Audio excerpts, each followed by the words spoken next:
আসসালামু আলাইকুম my dear lovely student. আজকে আমরা দেখব হচ্ছে টেন্স এবং টেন্সের যে প্রকারভেদগুলো সেগুলো একটু দেখব। টেন্স হচ্ছে যে মানে ক্রিয়ার একটা কাল বা ভার্বের একটা সময়কে নির্দেশ করে। ঠিক আছে? যেমন একটা ক্রিয়া সেটা বর্তমান আসবে না অতীত যাবে না ভবিষ্যৎ হবে, এই বিষয়টুকু হচ্ছে টেন্সের কাজটুকু করে থাকে। অনেক ইউটিউবের অনেকগুলো ভিডিওতে দেখা যায় যে টেন্সটাকে খুব সহজে দেখাইছে।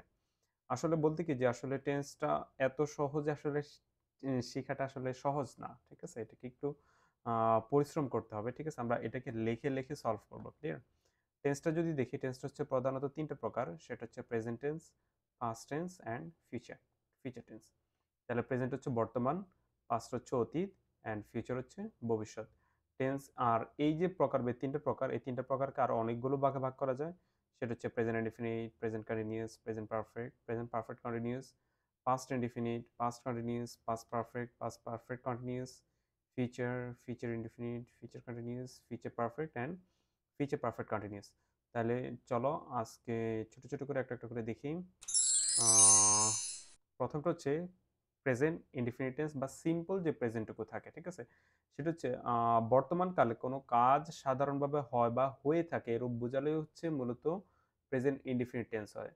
আ মানে যে কাজটা আমার সাধারণ হয়ে থাকে আরকি। যে আমরা সাধারণ সচরাচর যেগুলো করি এগুলো মোটামুটি সবই হচ্ছে প্রেজেন্ট টেন্স। প্রেজেন্ট টেন্সের ভিতরে দেখি যদি চিরন্তন সত্য বা নিকট ভবিষ্যৎ, অভ্যাস প্রভৃতি এগুলোর ক্ষেত্রেও মূলত প্রেজেন্ট টেন্সটুকু ব্যবহার হয়ে থাকে। আ উদাহরণ হিসেবে যদি দেখি যেমন মাশরাফি বই পড়ে। মাশরাফি রিডস আ বুক। ঠিক আছে? এটা হচ্ছে আমার প্রেজেন্ট ইনডিফিনিট হইল। সূর্য পূর্ব দিকে ওঠে। The sun rises in the east. আচ্ছা, এটা গঠন প্রণালী। গঠন প্রণালীটা হচ্ছে প্রেজেন্ট ইনডিফিনিট টেন্স। আ assertive, subject, verb one object, negative, subject, do does, not plus verb one plus object, interrogative, do বা does plus subject plus verb one plus object. আর নেগেটিভ ইন্টারোগেটিভটা আসবে হচ্ছে do does plus subject plus not plus verb one plus object. এক্ষেত্রে করণীয় হচ্ছে এই যে নীল কালার, ব্লু কালার যেগুলো আছে যেমন প্রেজেন্ট ইনডিফিনিটের ২ টা অংশ। এই ২ টা অংশ আপনারা কয়েকবার করে লিখবেন। ঠিক আছে? যেমন এটা হইতে পারে ২০ বার, হইতে পারে ২৫ বার, হইতে পারে ১৫ বার। মানে আপনি লিখে এটা মুখস্থ করবেন। আদারওয়াইজ এটা মুখস্থ করা ইম্পসিবল। উইথ নাম সহ, হেড সহ মুখস্থ করবেন। আচ্ছা, এখানে কিছু নোট দেখি সেটা হচ্ছে যে if subject third person singular number then as or yes will be added after the verb. বলছে হচ্ছে যদি সাবজেক্ট যদি থার্ড পারসন সিঙ্গুলার নাম্বার যদি হয় তাহলে ভার্বের সাথে অ্যাজ বা ইয়েসটা যোগ হবে। ঠিক আছে? আর থার্ড পারসন সিঙ্গুলার হইলে ডাসটুকু মূলত ব্যবহার হয়। ওকে, বলছে হচ্ছে পার্সন। পার্সন যদি খেয়াল করি, পার্সন হচ্ছে first person singular I, me, my, mine. First person plural হচ্ছে we, our, us. That means হচ্ছে আচ্ছা একটু বলে যাই। সেকেন্ড পার্সন হচ্ছে you, yours. Second person plural হচ্ছে ইয়োরস। যেমন একটা টিচার ক্লাসে আসলে বলে হাউ আর ইউ, বা আপনার সাথে বাহিরে দেখা হইলো সেক্ষেত্রে বলে how are you. That means এই ইউ দ্বারা সিঙ্গুলার প্লুরাল উভয় বোঝায়। আচ্ছা, এবার আসলে যে থার্ড পারসন সিঙ্গুলার যেটা এটা খুবই মোস্ট ইম্পর্টেন্ট একটা টপিকস এবং খুবই গুরুত্বপূর্ণ। হি, শি, ইট, এনি নেম, এটা হচ্ছে থার্ড পারসন সিঙ্গুলার এবং এটা খুবই গুরুত্বপূর্ণ। আর প্লুরাল হচ্ছে দে, দেয়ার, দেম, হোয়াটএভার। তাহলে এখানে ব্যাপারটা হচ্ছে পার্সনটুকু জানা থাকা চাই। এগুলোই মূলত সাবজেক্ট আকারে ঘুরে ফিরে থাকে। ঠিক আছে? ফার্স্ট পারসন হিসেব যদি করি সেটা হচ্ছে আমি, আমরা। সেকেন্ড পারসন হচ্ছে তুমি, তোমরা। মানে আবারও বলি, ফার্স্ট পারসন হচ্ছে আমি, আমরা। সেকেন্ড পারসন হচ্ছে তুমি, তোমরা। আর থার্ড পারসন হচ্ছে সে, তারা, ইত্যাদি, ইত্যাদি। ঠিক আছে? মূলত আমাদের গুরুত্বপূর্ণ হচ্ছে থার্ড পারসন সিঙ্গুলার নাম্বার যেটা রেড কালারে লেখা আছে হি, শি, ইট, এনি নেম। এগুলো যদি হয় সেক্ষেত্রে আমাদের সাবজেক্ট, তারপরে ডু ডাজ, সাবজেক্ট যদি হয় সেক্ষেত্রে ভার্বের সাথে আমার এস বিএসটা যোগ হবে। আর যদি নেগেটিভ ক্ষেত্রে যদি বসে সেক্ষেত্রে ডাজটুকু ব্যবহার হবে। ক্লিয়ার? তাহলে প্রেজেন্ট ইনডিফিনিটের আমরা এই রুলসটুকু শিখব হচ্ছে লিখে কয়েকবার লিখে হইলে মোটামুটি আই থিংক আমরা কভার করতে পারবো। ঠিক আছে? আচ্ছা, এরপর হচ্ছে পরের রুলসে যাই।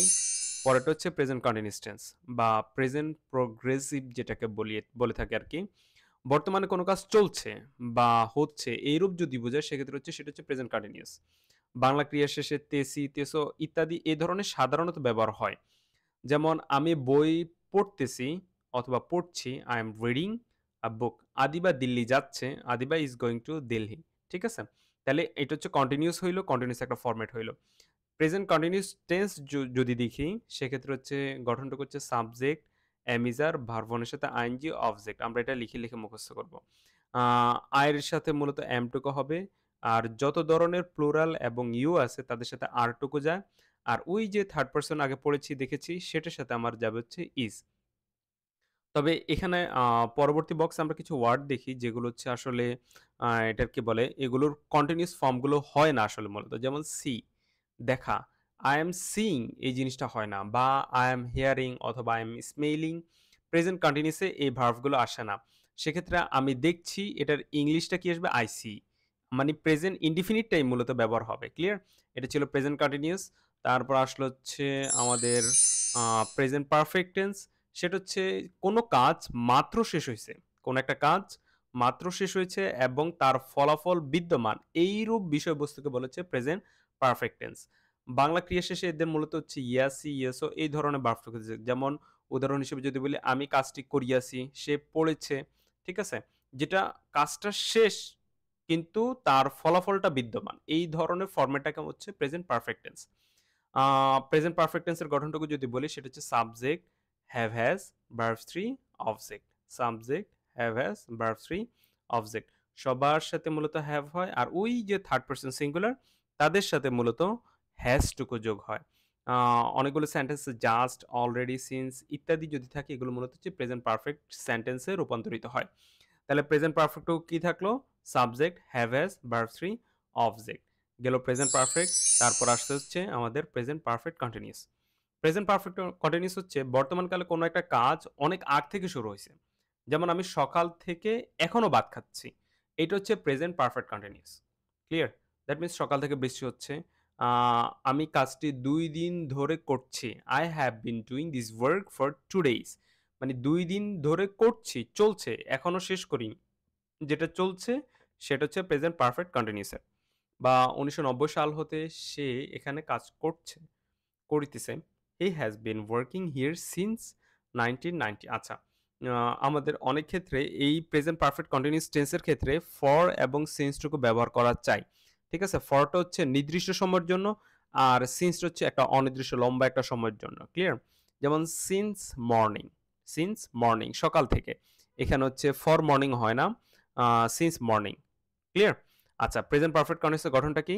প্রেজেন্ট পারফেক্ট গঠন হচ্ছে subject plus have has plus been plus verb one এর সাথে আইএনজি প্লাস অবজেক্ট। এখানে একটু খেয়াল যদি করি পারফেক্ট বলতে কি ছিল? হ্যাভ হ্যাজ এর সাথে ভার্ব 3 এই ছিল পারফেক্ট এর গঠন। আর কন্টিনিউয়াস কি ছিল? কন্টিনিউয়াস ছিল হচ্ছে ভার্ব ওয়ান এর সাথে আইএনজি। সুতরাং ২ টা মিলিয়ে হচ্ছে আমার প্রেজেন্ট পারফেক্ট কন্টিনিউয়াস হইল। ক্লিয়ার? তাহলে আমার প্রেজেন্ট এর ৪ টা গেল। দেন হচ্ছে পাস্ট। আচ্ছা, পাস্ট ইনডিফিনিট টেন্স বা সিম্পল যে পাস্ট গুলো অতীতে সাধারণভাবে অতীত যেগুলো প্রকাশ করে সেটা হচ্ছে আমাদের মূলত পাস্ট ইনডিফিনিট টেন্স। সেটা ছিল বাংলা ক্রিয়া শেষে ছিল বা এই ধরনের অর্থ থাকে। ওয়ার্ড থাকে যেমন আমি কাজটি করেছিলাম। I did the work. Suman আপেলটি খেয়েছিল। Suman ate the apple. apple. Clear? Suman আপেলটি খেয়েছিল। আচ্ছা, পাস্ট ইনডিফিনিট গঠন কি? Subject, verb two, object. Past indefinite subject, verb two, object. আ তারপর হচ্ছে তার নেগেটিভ ছিল হচ্ছে subject, did plus not plus verb 1 plus object.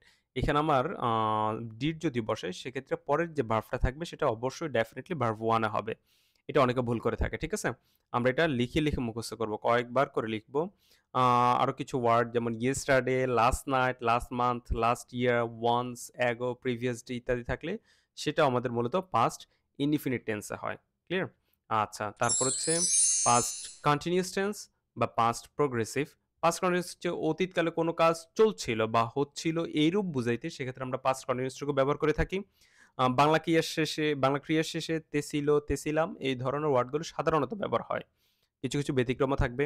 যেমন এখানে বলছে যে স্বাধীন ফুটবল খেলিতেছিল। স্বাধীন was playing football তুমি পাখিটি মারিতেছিলে। You were killing the bird. Clear? আচ্ছা গঠন প্রণালী কেমন ছিল? Past continuous tense subject plus was were বা প্লাস ভার্ব ওয়ান এর সাথে ING plus object. was were verb one এর সাথে ING. Okay third person I এবং থার্ড পারসন সিঙ্গুলার এর সাথে was টা বসে। আর অল মোটামুটি বাকিদের ইউ এবং থার্ড পারসন প্লুরাল যারা আছে বা নরমাল প্লুরাল যেমন উই সাথেও ওয়ার টুকু ব্যবহৃত হয়।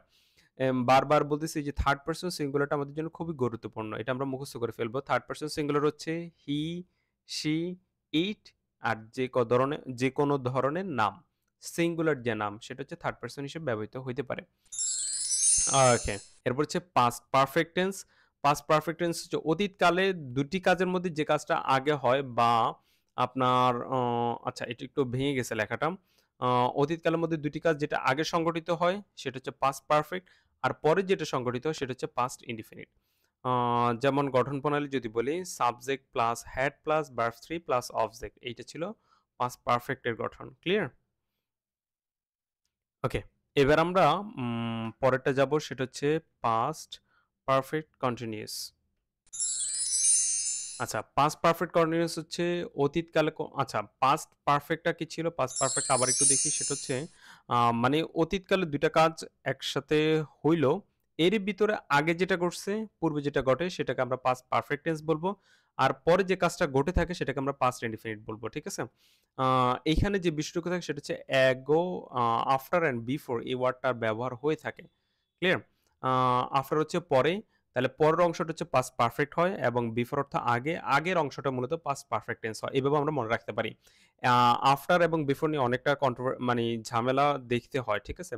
তাহলে আফটার অর্থ পরে, পরেরটা হচ্ছে পাস্ট পারফেক্ট এবং বিফোর অর্থ আগে, আগেরটা হচ্ছে পাস্ট পারফেক্ট। উদাহরণ হিসেবে যদি বলি যেমন আমরা বলতে পারি আমরা কমন একটা লাইন বলি সেটা হচ্ছে ডাক্তার আসিবার পূর্বে রোগীটি মারা গেল। ঠিক আছে? তাহলে পূর্বে বিফোর, তাহলে বিফোর এরপর এর আগে যেটা বসাচ্ছি, ঠিক আছে? The patient had died. Clear? The patient had died before the doctor came, before the doctor came. অথবা এই সেন্টেন্সটাকে আফটার দিয়ে যদি বলি, the doctor came after the patient had died. Clear? After অর্থ পরে, পরেরটা পাস্ট পারফেক্ট, বিফোর অর্থ আগে, আগেরটা পাস্ট পারফেক্ট। হলো পাস্ট পারফেক্ট, এরপর হচ্ছে past perfect continuous. Past perfect continuous হচ্ছে সেম একই ফরম্যাটের ২ টা কাজই কিন্তু কোন একটা কাজ চলছিল, লম্বা দীর্ঘ সময় ধরে চলছিল। এই ধরনের বিষয়টা হচ্ছে পাস্ট পারফেক্ট কন্টিনিউয়াস। ক্লিয়ার? এটার গঠনটা হচ্ছে subject plus had plus been plus verb এর সাথে আইএনজি প্লাস অবজেক্ট। ওকে, গেল পাস্ট পারফেক্ট। তারপর হচ্ছে পাস্ট ইনডিফিনিট টেন্স বা সিম্পল ফিউচার যে বিষয়টুকু যদি বলি, ভবিষ্যৎকালে কোনো কাজ ঘটবে বোঝালে ফিউচার ইনডিফিনিট টেন্স হয়। বাংলা ক্রিয়ার শেষে সাধারণত ব থাকে। যেমন এটা হচ্ছে সাধারণত, ক্লিয়ার? যেমন আমি বিদ্যালয়ে যাব। I will go to school. সে কাজটি করবে। He will do the work. ঠিক আছে? এটা গঠনটা হচ্ছে future indefinite tense, subject, verb 1, subject, will plus verb 1 plus object. আচ্ছা, এখানে আমরা টেন্স গঠনের ক্ষেত্রে শ্যাল এর একটা ব্যবহার দেখে থাকি। এই শ্যালটা মূলত I এর সাথে বসে। ক্লিয়ার? ফার্স্ট পারসন যেটা ছিল পারসনে I এর সাথে মূলত শ্যালটুকু বসে। বাকি আদারওয়াইজ মোটামুটি সাধারণত সবার সাথেই উইলটা চলে বা উইলটা যায়। এজন্য শ্যালটা এখানে আর লিখি নাই। আমরা হচ্ছে just future indefinite, subject, will, verb 1 plus object. এখানে সাবজেক্ট ছিল I, উইল, স্ট্রাকচার অনুযায়ী গোটা ভার্ব আর অবজেক্ট হইল। এরপর হচ্ছে ফিউচার ইনডিফিনিট টেন্স, তারপর হচ্ছে future continuous tense. Future continuous tense হচ্ছে ভবিষ্যতে কোনো একটা কাজ চলবে। কিছু সময় ধরে চলবে। যেমন আগামীকাল এমন সময় আমি একখানি চিঠি লিখতে থাকবো। ঠিক আছে? একখানি চিঠি লিখতে থাকবো দ্যাট মিনস হচ্ছে একটা কাজ করতে থাকবো। I will be writing a letter by this time tomorrow. এরপর বলছে হচ্ছে আমি কাজটি করতে থাকবো। I shall be doing the work. এটা গঠনটা কি ছিল? Subject plus will plus be plus verb এর সাথে আইএনজি প্লাস অবজেক্ট। ঠিক আছে? ফিউচার কন্টিনিউয়াস হইলো। এরপর হচ্ছে ফিউচার পারফেক্ট কন্টিনিউয়াস। সেটা হচ্ছে ভবিষ্যৎ সময়ের মধ্যে কোনো কাজ হয়ে যাবে বুঝালে, দুটি কাজের একটি আগে হবে বুঝালে ফিউচার পারফেক্ট টেন্স আর অপরটা হচ্ছে সিম্পল প্রেজেন্ট টেন্স হবে। বাংলায় কখনো, কখনো হয়তো কথাটি মূলত ব্যবহৃত হয়। যেমন উদাহরণ হিসেবে যদি বলি, তোমরা হয়তো এই কবিতাটি পড়িয়া থাকিবে। ঠিক আছে? You will have read this poem. You have read this poem. ঠিক আছে? ফিউচার পারফেক্ট হইল। এরপর পরের সেন্টেন্সটা বলছে হচ্ছে, বাবা আসিবার পূর্বে আমি কাজটি শেষ করিয়া ফেলিব। তাহলে এখানে ২ টা কাজ হইল।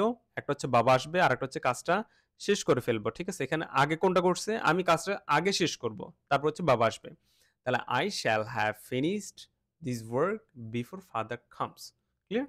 একটা অংশ ফিউচার পারফেক্ট হইল। আরেকটা অংশ ফিউচার সাধারণ প্রেজেন্ট হইল। ফিউচার পারফেক্ট এর গঠন হচ্ছে subject plus will plus have plus verb 3 plus object. Okay, future perfect. Then হচ্ছে future perfect continuous. Future perfect continuous হচ্ছে ভবিষ্যৎকালে কোনো কাজ ওই সেম একই ফরম্যাট। পারফেক্ট কন্টিনিউয়াস মোটামুটি একই। পারফেক্ট কন্টিনিউয়াস হচ্ছে লম্বা সময় ধরে যে বিষয়টুকু চলে আরকি। চলতে থাকবে বুঝালে সেটা হচ্ছে পারফেক্ট কন্টিনিউয়াস। পারফেক্ট কন্টিনিউয়াসটুকু হচ্ছে subject will, have been plus verb ওয়ানের সাথে আইএনজি অবজেক্ট। ওকে, আজকের ক্লাস এতটুকুই থাকলো। Have a good day. মূলত মূল বিষয়টা হচ্ছে অনেকে বলবে টেন্সটা এভাবে শিখলে সহজ, ওইভাবে শিখলে সহজ। আসলে আপনাকে এটা লিখে, লিখে বা লম্বা সময় ধরে পড়ে, পড়ে মুখস্থ করতেই হবে মাস্ট। একটু সময় আপনাকে দিতেই হচ্ছে। ওকে, ভালো থাকবেন।